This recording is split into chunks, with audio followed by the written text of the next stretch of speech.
here at littleGrasse, we have a bit of a soft spot for the plants and vegetables that have some cold hardiness. So we've got our long winters, and then the warm up in spring sometimes takes a little while. So when we've got a vegetable that can do well and maybe even tolerate freezing, then that's a great success for us. And arugula is a great example of that. So while it's known for its spiciness, actually there's a lot of factors that depend on its growth and how spicy it is. So for example, in this crop, it's been grown under the white row cover. It's been a really moist, cool spring, and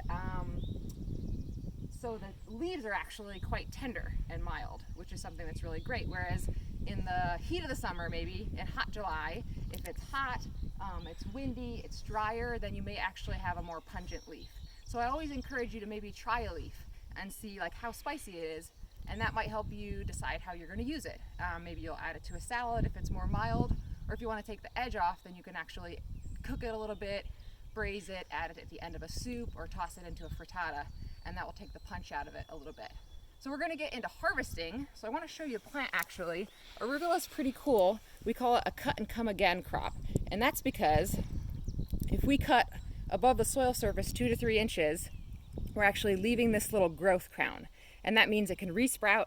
We'll have a longer harvest window. We'll get more food out of the area, and which is all great things.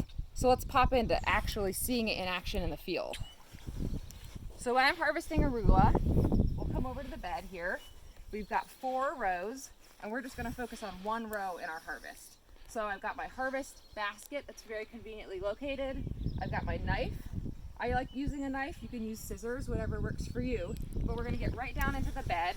This is marked with a flag, which means you'll start right behind the flag, and then when you're done harvesting, you're actually going to move the flag down. So what I do is I bundle it up, I take a handful, and then I cut across 2 to 3 inches. If there's any weeds or anything I want to take out, like I've got a little bit of lamb's quarter in there, if you don't want that, just toss it aside, and then you put it into your basket. So I'm bundling, cutting across, putting in my basket. Right now we've got it limited at about 1.5 feet per share. When we get more in the harvest and it's more abundant, we'll remove the limit. So I'm almost to that spot. Get 1 more. So that's my share basically. I move the flag to the end, and then I've got my salad greens.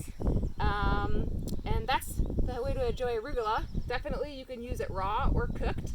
It's pretty versatile green. It's lovely in the spring, and then it lasts all the way. We'll put more plantings in successions in the fall because it can survive temps actually into the low 20s, which is pretty neat.